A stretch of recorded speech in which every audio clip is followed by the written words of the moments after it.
नमस्कार दोस्तों, आप सभी का स्वागत है। आपके अपने YouTube चैनल मानव जीवन में दोस्तों लाइफ में सभी आगे बढ़ना चाहते हैं और लाइफ में आगे बढ़ने के लिए हमें रोज ही कुछ नया सीखना चाहिए और आगे बढ़ना चाहिए। तो चलिए आज की प्रस्तुति शुरू करते हैं। श्री शिवाय नमस्तुभ्यम, हर हर महादेव। दोस्तों, आप सभी लोग जानते हैं कि 2 जून 2025 यानी सोमवार को पड़ रही है ज्येष्ठ महीने की सप्तमी तिथि। और दोस्तों, ये वो तिथि है जो ज्येष्ठ महीने में पड़ने वाली सबसे बड़ी तिथि है, क्योंकि यह सोमवार के दिन पड़ रही है और इसका बहुत ही बड़ा और विशेष महत्व होता है। पूज्य गुरु जी ने कहा है, अगर कभी भी मौका लग जाए और ज्येष्ठ महीने की सप्तमी तिथि सोमवार को पड़ जाए तो आप लोगों को 11 चावल के दाने का उपाय तो अवश्य ही करना चाहिए। इन दोनों का संयोग बहुत ही कम आता है। और दोस्तों, पूज्य गुरु जी ने अपनी शिव महापुराण की कथा में बताया है, इस दिन आपको 11 चावल दाने वाला उपाय तो अवश्य ही करना चाहिए, क्योंकि ऐसा दिन पूरे साल में सिर्फ एक ही बार आता है। और दोस्तों, आप सभी लोग जानते हो कि सोमवार का अगर सबसे बड़ा कोई उपाय है तो वो 11 चावल के दाने वाला उपाय है। तो दोस्तों, इस सोमवार के दिन आप लोगों को इस 11 चावल दाने वाले उपाय को जरूर करना है। बहुत सारे लोग होंगे जिन लोगों ने इस उपाय को न किया हो, मतलब पूरा साल निकल गया और उन्होंने किसी भी दिन इस 11 चावल दाने वाले उपाय को न किया हो। पर दोस्तों, आपके पास एक आखिरी मौका बचा हुआ है जो कि 2 जून के दिन है। तो इस दिन आप लोगों को इस वाले उपाय को जरूर कर लेना है, भले ही आपने पूरे साल भर इस उपाय को ना किया हो। पर अगर आपने इस ज्येष्ठ महीने के सोमवार के दिन अगर इस वाले उपाय को कर लिया तो आपको इस उपाय को करने का वो फल मिलेगा जिसकी आपने कभी कल्पना भी नहीं करी होगी। इसीलिए आप लोग इस वाले उपाय को एक बार जरूर कर लेना, ताकि आप लोगों के हाथ से यह मौका ना जा सके और आपको इस उपाय को करने का फल मिल सके। दोस्तों, यह उपाय पंडित जी ने अपनी अभी की ही शिव महापुराण की कथा में बताया है, जिस उपाय को आज हम आपको बहुत अच्छे से समझाने वाले हैं। इस वीडियो को देखने के बाद इस उपाय को समझने के लिए आपको कोई और वीडियो को देखने की जरूरत नहीं पड़ेगी। तो चलिए दोस्तों, उपाय को शुरू करते हैं। देखिए, यह इस ज्येष्ठ महीने के सोमवार के दिन यह इतना खास होता है, इतना महत्वपूर्ण होता है। देखा गया है कभी कभी बड़े बड़े पूजा पाठ अनुष्ठान से जो मनोकामना पूर्ण नहीं होते, वो इस ज्येष्ठ महीने के सोमवार के दिन एक छोटे से उपाय करने से ही आपकी मनोकामना पूर्ण हो जाती है। और बहुत सारे लोगों ने इस उपाय को किया भी है और उनको इस उपाय को करने का फल भी जरूर मिला है। अगर आप लोग भी इस उपाय को सोमवार सप्तमी के दिन करना चाहते हैं तो आप इस उपाय को पहले अच्छे से समझ लेना, सुन लेना, उसके बाद करना। आपको इस उपाय का फल जरूर मिलेगा। और इस उपाय को कर लेने से आपके घर में चाहे किसी भी प्रकार की दुख और समस्या क्यों ना चल रही हो, आपको उसका कारण भी नहीं पता है कि भाई ये समस्या किस कारण से चल रही है। उसका कुछ भी कारण हो सकता है, जैसे पितृदोष हो सकता है या किसी भी तरह का मंगल दोष भी हो सकता है। तो इस दिन आप लोगों को ये वाला उपाय कर लेना है। ये एक ऐसा उपाय है जिस उपाय को अगर किसी विशेष दिन पर किया जाए तो भाई उस विशेष दिन का जो है वह तो हमें मिलता ही मिलता है, पर हमने उस दिन पर इस उपाय को किया है तो हमें उससे भी बड़ा फल मिलता है और फल बहुत जल्दी मिलता है, क्योंकि आप इस उपाय को बहुत ही बड़े और विशेष दिन पर कर रहे हो। तो चलिए अब उपाय के बारे में बात करते हैं, लेकिन उससे पहले आप लोगों को यह जानना आवश्यक है कि आखिर यह उपाय किस समय करना है, किसको करना है और कैसे करना है। तो चलिए हम आगे आपको वीडियो में एक एक करके बता देते हैं, लेकिन उससे पहले अगर आप लोग हमारे चैनल पर नए हैं तो हमारे चैनल को सब्सक्राइब कर लेना और इस वीडियो को लाइक करके कमेंट बॉक्स में श्री शिवाय नमस्तुभ्यम ओम नमः शिवाय जरूर टाइप कर देना। और अपने फायदे के लिए, गरीबी दूर करने के लिए इस वीडियो को पूरा देखकर जाना, तभी आपको लाभ की प्राप्ति होगी। यदि आज आपने वीडियो को बीच बीच में से देखा, काट काट कर देखा, तो आपको जीवन में कभी सफलता हासिल भी नहीं होगी। तो दोस्तों, इस 11 चावल के दाने वाले उपाय को हमें इस सोमवार के दिन कैसे करना है, किसको करना है, किस समय करना है और कहां पर करना है, ये सारे सवालों के जवाब आपको इस वीडियो में मिल जाएंगे। और जो ये वीडियो देखेगा भाई, उसको 11 चावल के दाने वाला उपाय जरूर करना चाहिए, क्योंकि इस दिन एक चावल के दाने का भी बहुत ही बड़ा और विशेष महत्व होता है। और जब बात आ जाए 11 चावल के दाने की, तो ये सोने पे सुहागा वाली बात हो जाती है और ये एक बहुत ही बड़ा उपाय हो जाता है इस सोमवार सप्तमी तिथि का। तो अब दोस्तों, इस 11 चावल के दाने वाले उपाय को आखिर करना किसको है, सबसे पहले हम लोग वो बात जान लेते हैं। तो देखो, घर की जो बड़ी माताएं बहनें होती हैं, उन माताओं बहनों में से कोई भी एक बड़ी माता बहन इस वाले उपाय को कर सकती है। और दोस्तों, अगर आप चाहें तो अपने घर में से सभी सदस्यों को भी इस उपाय को करवा सकते हैं। अगर किसी व्यक्ति की खुद की कोई मनोकामना है, खुद की कोई दुख और परेशानी है जो कि वह अपने लिए ही करना चाहता है इस वाले उपाय को, तो वह खुद अपने लिए भी कर सकता है। बाकी अगर कोई घर में से ऐसा है जो कि अपने पूरे घर परिवार की सुख और शांति के लिए ये वाला उपाय करना चाहता है, तो भाई वह भी कर सकता है, उसमें भी कोई दिक्कत वाली बात नहीं है। कहने का मतलब ये है कि इस उपाय को हर एक सदस्य भी कर सकता है और पूरे घर परिवार के सदस्य के लिए घर की बड़ी माताओं बहनों में से कोई एक माता बहन भी कर सकती है। माताएं बहनें अगर घर में उपस्थित न हो या वो यह वाला उपाय न कर पा रही हो तो फिर घर का कोई बड़ा सदस्य भी इस 11 चावल के दाने वाले उपाय को कर सकता है, चाहे फिर वह पुरुष ही क्यों ना हो। उसमें कोई भी दिक्कत वाली बात नहीं है। अब दोस्तों, इस 11 चावल के दाने वाले उपाय को हमें करना कहां पर है? हमें इसे शिव जी के मंदिर में जाकर करना है। बहुत सारे लोग प्रश्न करते हैं हर एक उपाय को करते समय क्या हम इस उपाय को घर पर कर सकते हैं? तो इस वाले उपाय को आप घर पर नहीं कर सकते हो। इस वाले उपाय को करने के लिए आपको शिव जी के मंदिर ही जाना पड़ेगा। उसके बाद में दोस्तों जो अगला प्रश्न निकल कर आता है वो यह आता है इस उपाय को लेकर कि आखिर इस उपाय को हमें किस समय करना है, सुबह के समय करना है कि शाम के समय करना है। तो देखो, इस वाले उपाय को आप लोग सुबह के समय भी कर सकते हो और शाम के समय प्रदोष काल में भी कर सकते हो। अब अगर आप पूछो कि भाई सबसे उत्तम समय कौन सा रहेगा इस 11 चावल के दाने वाले उपाय को करने का, तो हम आपसे बस यही कहेंगे कि इस उपाय को आप सुबह के समय करेंगे तो ज्यादा बेहतर होगा।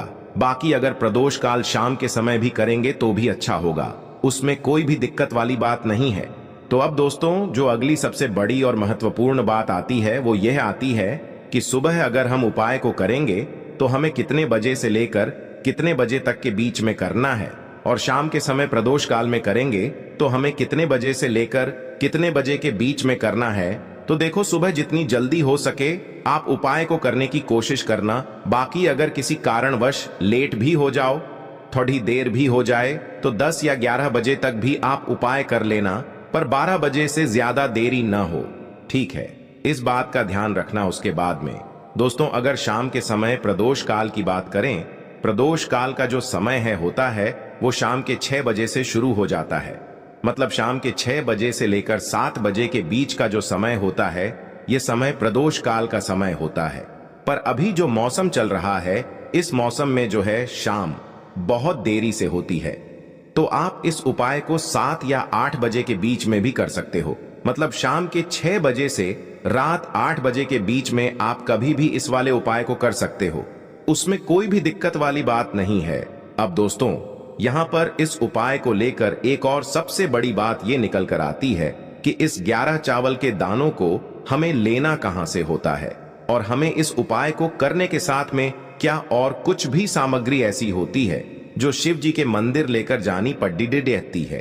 तो देखो यहां पर हम आपको बता दें, सबसे पहले आप लोग ये जान लो कि यह जो 11 चावल के दाने वाला उपाय है, सिर्फ और सिर्फ आप उपाय की सामग्री लेकर कभी भी शिव जी के मंदिर मत जाना, क्योंकि हमें भगवान के सामने यह नहीं दर्शाना है कि अगर हम भगवान शिव जी के मंदिर आए हैं तो अपने फायदे के लिए आए हैं। तो इसलिए जो भी पूजन सामग्री है उपाय सामग्री है, 11 चावल के दाने, इसके साथ में आपको पूजन सामग्री भी जरूर लेकर जाना है।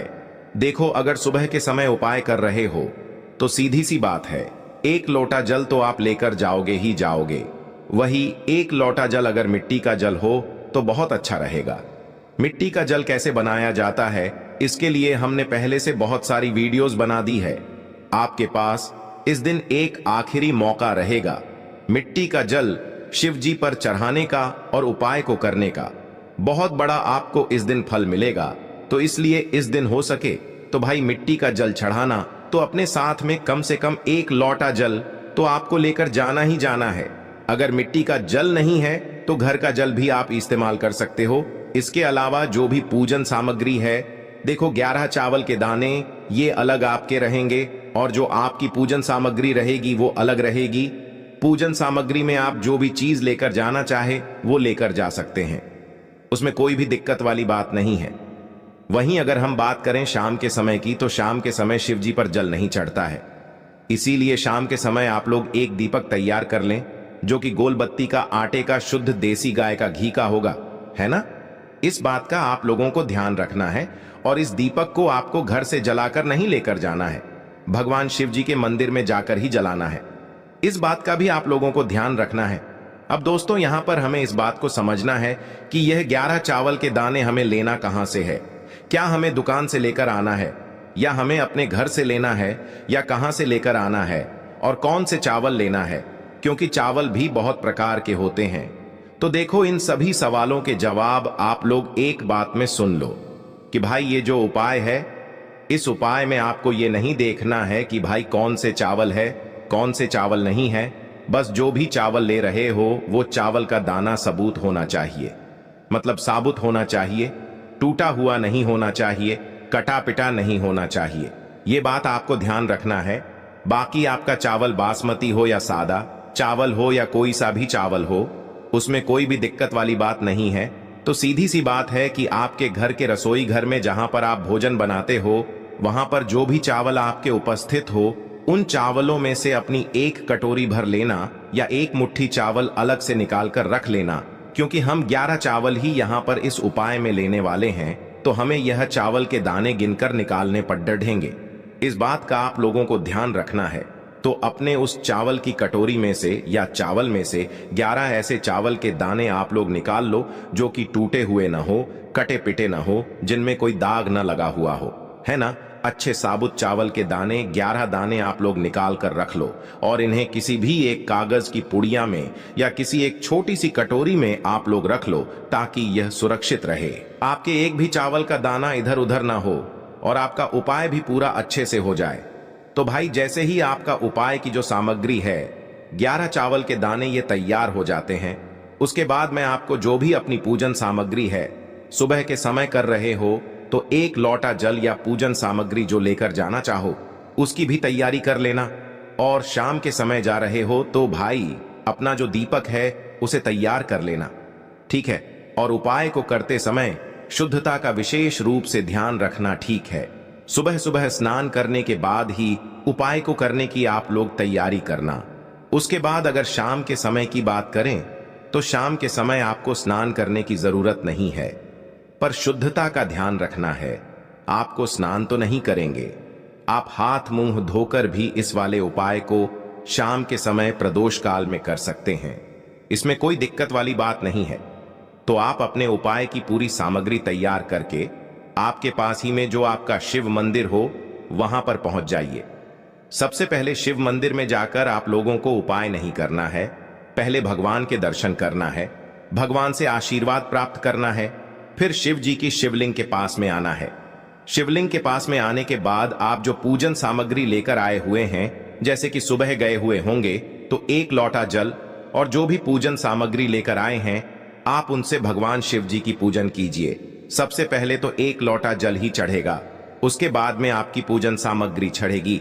उसके बाद में अगर दोस्तों शाम के समय अगर आप इस उपाय को कर रहे हो तो अपने साथ में कम से कम एक जो दीपक है गोल बाती का जो आप अपने साथ में लेकर गए हो, उस दीपक को मंदिर में जाकर अपनी माचिस से जलाना है और उस दीपक को शिवलिंग के पास में रखना है, ठीक है। इस दीपक को रखने के बाद ही आप लोगों को अपना ये वाला उपाय शुरू करना है। और दीपक को ज्यादा पास में मत रखना, वैसे भी गर्मी पड़ रही है, भगवान शिव जी को आंच नहीं लगनी चाहिए, है ना। तो भाई जैसे ही आपकी पूजा अर्चना हो जाती है, आप भगवान शिव जी को प्रसन्न कर लेते हैं। उसके बाद में शिवलिंग के पास ही में आप कहीं पर बैठ जाइए, सामने या आसपास जिस जगह पर आपको बैठना हो वहां पर बैठ जाइए और अपने वह 11 चावल के दाने अपने सामने निकाल कर रख लीजिए, क्योंकि अब यहाँ पर उपाय को यहाँ पर करने की आपको तैयारी करना है। और इस तरीके से जब आप उपाय करेंगे, पूजन सामग्री करने के बाद, पूजन अर्चना करने के बाद, तो आपको उपाय का फल बहुत जल्दी और बहुत बढ़ा होकर मिलेगा। तो अपने 11 चावल के दाने अपने सामने निकाल कर रख लेना। और यह जो उपाय है यह आपकी सीधे हाथ की हथेली से होगा, इसलिए इस बात का भी विशेष रूप से ध्यान रखना है। तो सीधे हाथ की हथेली का प्रयोग करके ही आप लोग अपना इस वाले उपाय को करना। अपने सामने जो भी आपकी कागज की पुड्डियां है उसको खोल कर रख लो, या कटोरी है तो भाई उसे अपने सामने रख लो और अपने वह 11 चावल के दाने निकाल लो, ठीक है। उसके बाद में दोस्तों अब आपको क्या करना है कि शिवलिंग आपके सामने होगी, तो आपने वह 11 चावल के दाने एक एक करके आपको शिव जी के शिवलिंग के ऊपर चढ़ाना है। कहां पर चढ़ाना है? शिवलिंग के ऊपर चढ़ाना है और कहीं पर भी नहीं चढ़ाना है। आपको अपने हथेली से तो शिवलिंग के ऊपर चढ़ना है, भले ही फिर वो अपने आप जलाधारी पर गिर जाए या मतलब वहीं पर गिर जाए, उसमें कोई दिक्कत वाली बात नहीं है, पर आप चढ़ाओ शिवलिंग के ऊपर ही। तो आपको क्या करना है, अपना पहला चावल का दाना उठाना है, श्री शिवाय नमस्तुभ्यम बोलना है और शिवलिंग पर चढ़ा देना है। इसी तरीके से दूसरा चावल का दाना उठा है, शिवलिंग पर चढ़ाना है और मंत्र बोल देना है। और फिर तीसरा चावल का दाना उठाना है, श्री शिवाय नमस्तुभ्यम बोलना है और चढ़ा देना है। इसी प्रकार से आपको पूरे 11 चावल के दाने एक एक करके शिव जी के शिवलिंग के ऊपर चढ़ाना है और भगवान से प्रार्थना करते जाना है। मतलब प्रार्थना तो आपको आखिरी में करना है, पर हर एक चावल के दाने को चढ़ाते समय श्री शिवाय नमस्तुभ्यम जरूर बोलना है। उसके बाद ही में यह चावल का दाना शिवलिंग के ऊपर आपको चढ़ाना है। जैसे ही आपके 11 चावल के दाने शिवलिंग के ऊपर चारहच जाते हैं तो भाई उसके बाद में आपको क्या करना है, भगवान से अपनी मनोकामना बोलना है। मनोकामना भी कब बोलना है, जब आपका 11 चावल का दाना आपके सीधे हाथ की हथेली में हो और आप उसे चढ़ाने के लिए जा रहे हो। श्री शिवाय नमस्तुभ्यम बोलकर उस आखिरी चावल के दाने को शिवलिंग के ऊपर चढ़ा देना और भगवान से फिर अपनी वह मनोकामना बोल देना, जिस मनोकामना के लिए आप लोग अपना यह वाला उपाय कर रहे हो। जिस भी दुख और परेशानी के लिए आप लोग अपना यह वाला उपाय कर रहे हो, उसके बाद में जैसे ही आप अपनी मनोकामना बोल देते हो, आपका यह वाला उपाय पूरा हो जाता है। पर दोस्तों, उपाय को करने के बाद आप लोगों को 2 मिनट भगवान शिव जी के मंत्र का जाप जरूर करना है और मंत्र का जाप करने के बाद भगवान से एक और बार प्रार्थना करना है अपनी मनोकामना के लिए या अपनी जो भी दुख और परेशानी है उसके लिए। इसके बाद में आप लोग भगवान को देखकर भगवान से प्रार्थना करके उनसे आशीर्वाद लेकर वहां से उठ सकते हैं और अपने घर पर जा सकते हैं। बस दोस्तों, यहां पर यह वाला उपाय पूरा हो जाता है। इस तरीके से जो भी व्यक्ति छोटी छोटी चीजों का ध्यान रखते हुए इस 11 चावल के दाने वाले उपाय को करेगा, निश्चित सी बात है उसे उसकी मनोकामना जल्द ही पूर्ण होगी और जो भी दुख और परेशानी है वो भी बहुत ही जल्दी दूर होंगे। और दोस्तों, अगर आपको हमारी ये वीडियो पसंद आई हो तो हमारे इस वीडियो को लाइक और चैनल को सब्सक्राइब जरूर करें। हर हर महादेव, ओम नमः शिवाय। आपको लेना है एक गोल बाती का दीपक। आप चाहें तो मिट्टी का ले सकते हैं या फिर घर से शुद्ध आटा मढ़कर उसका दीपक आप तैयार कर सकते हैं। इसके बाद आपको लेना है शुद्ध गाय का घी। अगर वो नहीं है तो कोई भी देसी घी इस्तेमाल कर सकते हैं, जिससे आपको दीपक प्रज्वलित करना है। देखो, अब ये सब सामग्री लेकर आपको जाना है प्रदोष काल में आपके घर पर तुलसी जी के घेरे के पास में। देखो, ये उपाय तो आपको अवश्य करना है। देखो, वहां पहुंचकर सबसे पहले वो दीपक आपको प्रज्वलित कर देना है और ओम नमो भगवते वासुदेवाय नमः का 11 बार जाप करना है। उसके बाद आपको अपने सीधे हाथ में थोड़ी हल्दी लेकर उस दीपक में अपना नाम और गोत्र बोलते हुए डाल देना है। उसके बाद माता लक्ष्मी से आपको प्रार्थना करना है कि हे महालक्ष्मी, हमारी सभी दुख तकलीफों को दूर करो। हे महादेव, हमारे सब दुख कष्टों को खत्म करो। इस भावना से आपको ये उपाय करना है। आज के लिए बस इतना ही इस वीडियो में दी गई जानकारी। अगर आपको अच्छी लगी हो तो प्लीज हमारे चैनल मानव जीवन को सब्सक्राइब करें, लाइक करें और हमारे वीडियो में अंत तक बने रहने के लिए धन्यवाद।